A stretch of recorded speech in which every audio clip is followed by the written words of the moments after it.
Bismillahirrahmanirrahim.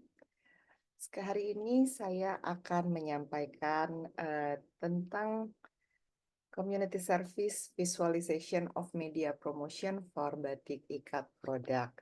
Ini merupakan hasil dari pengabdian kepada masyarakat yang dilakukan oleh Universitas Mercu Buana di Pinang, Malaysia, Januari tanggal 27 sampai 29 2024. Ini merupakan International Community Service Activity oleh Faculty of Design and Creative Arts di Universitas Mercu Buana.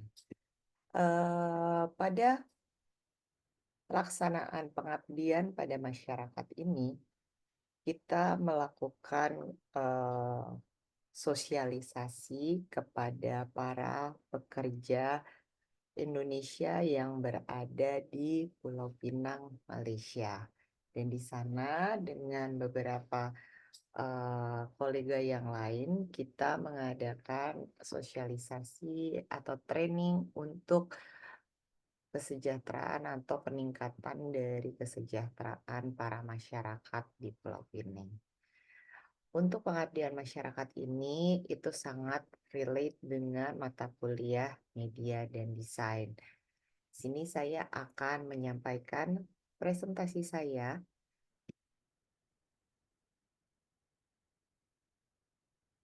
tentang kekuatan visual media promosi. Jadi, teman-teman semua, yang dilakukan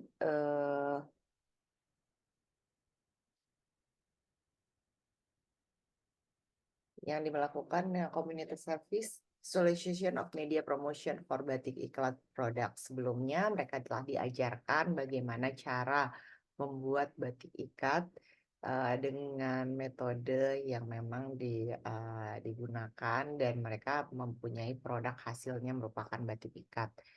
Nah, setelah itu bukan hanya membuat sebuah produk batik ikat, tapi mereka juga belajar untuk mempromosikan bagaimana produk batik ikat ini bisa dipasarkan di sana juga. Nah, ini merupakan hasil foto-fotonya di sana. Tuh ada kebanyakan adalah para ibu-ibu di sana yang memang mungkin sangat potensial sekali untuk membuat produk batik ikat ini dan kemudian dipasarkan dan dipromosikan sehingga bisa meningkatkan atau membantu kesejahteraan hidup di sana. Nah, batik maniak. Jadi batik ini adalah dari salah satu kekayaan atau ciri khas dari Indonesia yang dikatakan batik ini sebenarnya sangat bermacam-macam dan metodenya pun juga bermacam-macam. Dulu dikatakan adalah dengan di titik-titik ya, makanya dinamakan batik. Tapi sekarang itu banyak cara untuk metode untuk membuat batik ini. Salah satunya kemarin yang diajarkan adalah cara dicelup dan diikat. Tapi ini kita bereksplorasi lagi, kalau bersiap untuk menyelam ke dunia batik yang penuh warna dan mengungkap rahasianya. Jadi mereka juga bisa eksplorasi tuh dengan warna-warna yang menarik gitu untuk membuat gimana caranya batik itu bisa menarik dan untuk dipasarkan. Dan yang pastinya kekuatan kreativitas dan ketika kita memiliki apa ya passion atau senangan dalam mengeksplorasinya pasti akan merupakan suatu eh, apa ya pencapaian yang memang bukan saja buat membangun kreativitas kita tapi mendapatkan produk yang benar-benar dengan hasil yang baik. Nah, keajaiban batik ini sendiri itu adalah proses memukau dalam menciptakannya, di mana gimana memenuhi kreativitas. Jadi pola yang menarik, warna-warna yang cerah menjadikan karya seni yang menarik juga. Bahwa gimana caranya proses uh, mencampurkan warna antara warna-warna yang menarik dan warna-warna yang memang sesuai dan enak dipandang mata. Memang ada teori warna yang kalau kita lihat dan kita ketahui, namun di sini kita bisa eksplorasi lagi, apalagi percampuran warna itu tuh ternyata bisa menghasilkan warna baru yang sangat menarik. Selain itu batik ikat celup ini juga, itu juga dibuat gimana caranya, bisa mendapatkan motif yang berbeda-beda, hasilnya yang berbeda-beda dengan ikatan yang menarik itu atau ikatan yang berbeda-beda jadi hasilnya juga sangat berbeda, warna-warna dan akhirnya percampuran itu menjadi sangat menarik sekali.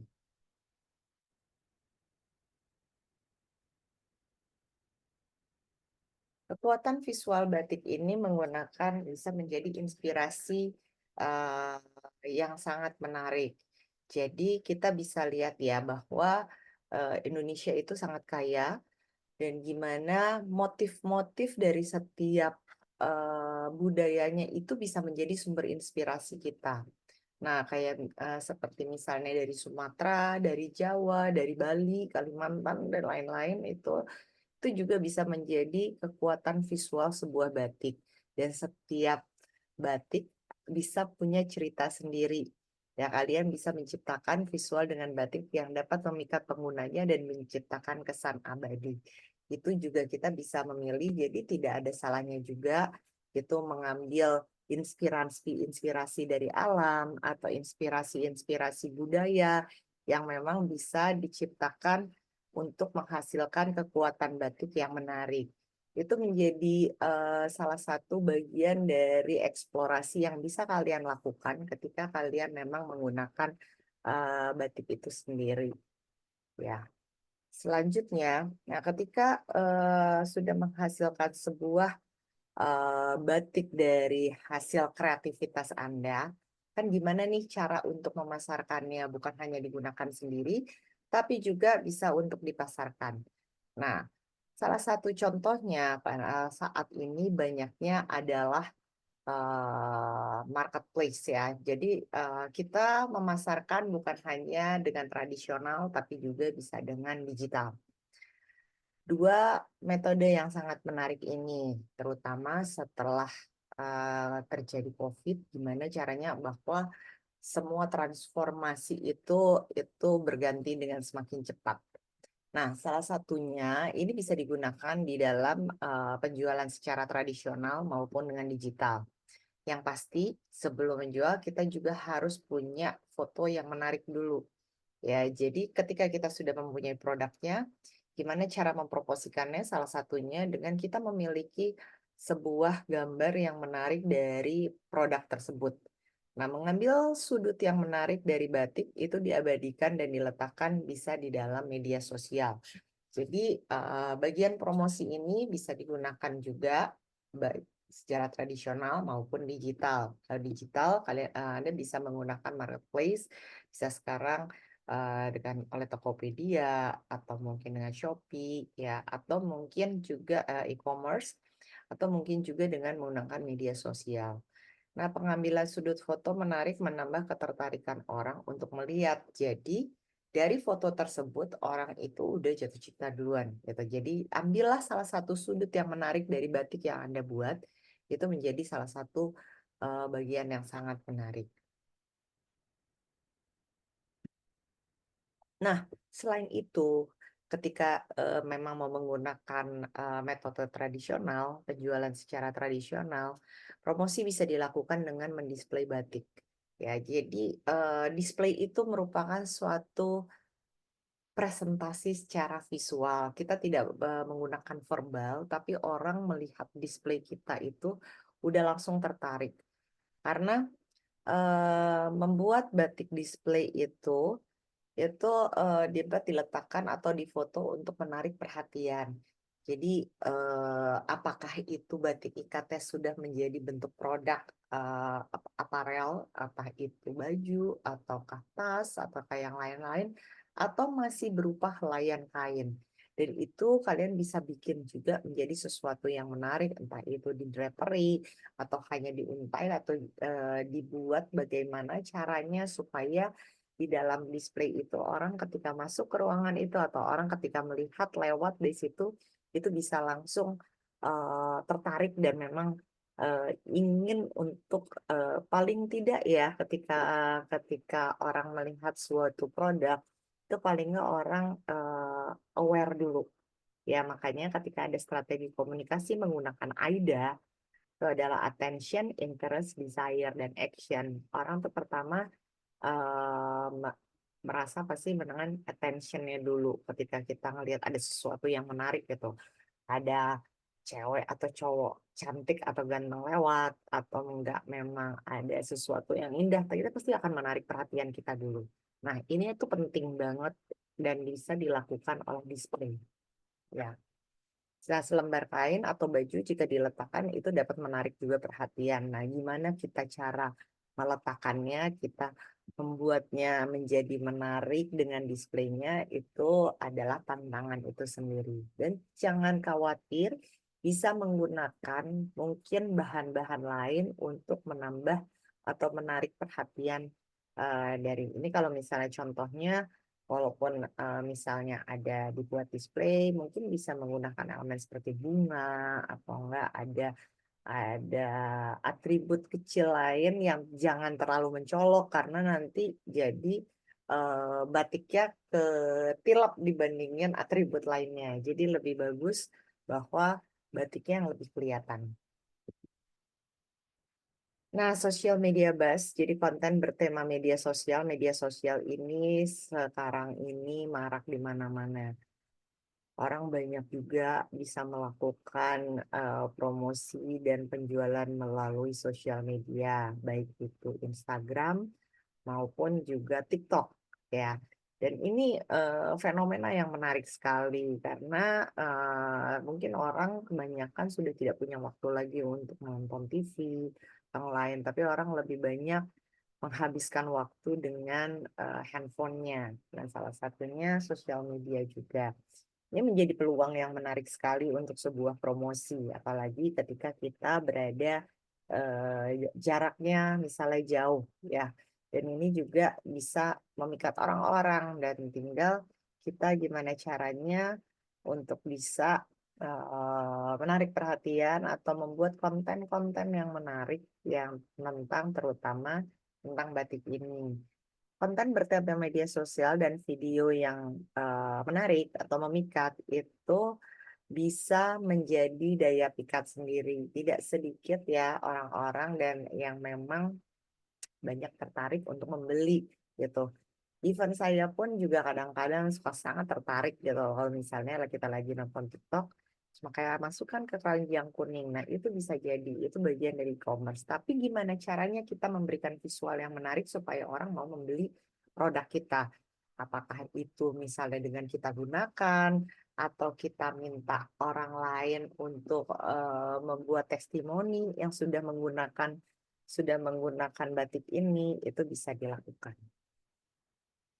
Nah, poster itu juga salah satu bentuk media yang bisa digunakan dan biasanya kalau poster itu sekarang ada poster digital dan juga dulu kita juga masih ada sekarang poster cetak. Nah, yang ada poster itu kita bisa meletakkan foto-foto yang mungkin sudah kita lakukan tadi sebelumnya, membuat foto yang menarik tentang batik kita, kemudian kita masukkan untuk membuat poster tersebut. Nah, ini peletakan, poster dengan kita memberikan nama brand, diharapkan bahwa ketika Anda sudah siap untuk menjual produk batik, ikat Anda itu sendiri, pasti sudah, memiliki brand yang menarik juga, ya. Jadi apakah nama brandnya itu supaya orang mengenal dan poster-poster ini membantu untuk memasarkan brand-brand tersebut dan memudahkan pelanggan untuk membeli. Karena pasti ada bedanya dari orang lain. Nah, ketika kita memiliki poster tersebut, sudah pasti seharusnya bahwa sudah memiliki brand, sehingga orang makin mudah untuk mencari brand tersebut jika ingin membeli. Brosur atau flyer juga bisa dibuat juga, dicetak di kertas dan dibagikan untuk membuat orang mengetahui tentang batik. Itu juga dapat menggunakan foto atau informasi tentang batik jika ingin membeli. Bedanya poster dengan brosur atau flyer. Jika poster itu informasi yang dibuat itu lebih sedikit. Jadi karena ketika orang jalan melihat poster itu biasanya tidak lebih dari 3 detik untuk melihatnya. Jika poster kita itu menarik dalam 3 detik, itu pasti orang itu akan melihat informasi kita dan mencari tahu lebih lanjut. Tapi kalau misalnya dia tidak tertarik dengan poster tersebut, pasti dia akan melewatkannya dan akan lewat. Jadi itu adalah golden moment-nya ketika 3 detik itu poster Anda bisa dilihat orang.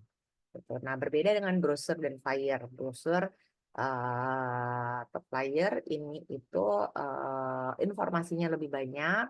Anda bisa banyak menceritakan tentang produk batik Anda di sini karena orang punya banyak waktu untuk membaca brosur flyer. Kalau dari poster orang sambil berjalan, sedangkan kalau brosur itu orang pasti akan duduk dan membaca brosurnya. Jadi Anda bisa meletakkan foto-foto lebih banyak dan juga informasi-informasi lebih banyak di dalam brosur dan flyer.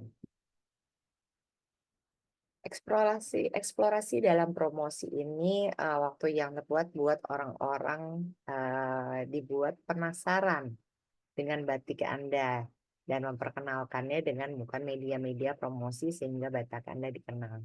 Sebenarnya untuk memudahkan media promosi apa yang paling cocok untuk diperkenalkan untuk batik ini, sebenarnya kita bisa dimulai dari target marketnya dulu. Siapa sih sebenarnya yang akan membeli batik tersebut? Ketika kita tahu siapa yang akan membeli batik tersebut, maka kita akan tahu media-media apa yang paling banyak bersinggungan dengan target market kita. Kalau memang misalnya target marketnya yang banyak membeli, nantinya kira-kira nih yang akan suka produk ini itu sepertinya ibu-ibu, gitu, atau enggak ibu rumah tangga. Nah, kira-kira ibu rumah tangga itu apa ya? Oh, mereka punya sosial media dan memang macam-macam ya, ada ibu rumah tangga yang sosial media. Oh, atau mungkin promosinya akan lebih bagus, misalnya door to door gitu, atau enggak ada acara atau seperti apa. Nah, itu bisa menjadi pertimbangan juga. Tapi kalau memang mau mencakup lebih luas lagi, terutama dengan menggunakan e-commerce, nah itu juga banyak banget yang memang bisa kita lakukan, terutama tadi yang seperti saya sampaikan. Jadi kita harus punya foto-foto yang bagus, karena itu akan memudahkan untuk menyebarkannya lebih banyak lagi dan kita membangun sosial media. Di sosial media itu memang tidak mudah untuk membangunnya, gimana followersnya supaya banyak, supaya orang akan bisa melihat, tandanya harus dengan foto-foto dan visual yang sangat menarik. Ya, nah mungkin itu sebagai gambaran dari media-media promosi yang mungkin bisa dilakukan sekarang ini, terutama dengan ya, dengan keterbatasan atau mungkin dengan kelebihan dan yang ada, kita bisa membuat atau meningkatkan lagi gimana caranya untuk melakukan promosi. Jadi terima kasih telah memulai perjalanan penuh warna ke dunia promosi batik dan media. Jadi mari kita terus menyebarkan kegembiraan dan kreativitas batik di dunia media. Terima kasih atas perhatiannya dan thank you for watching.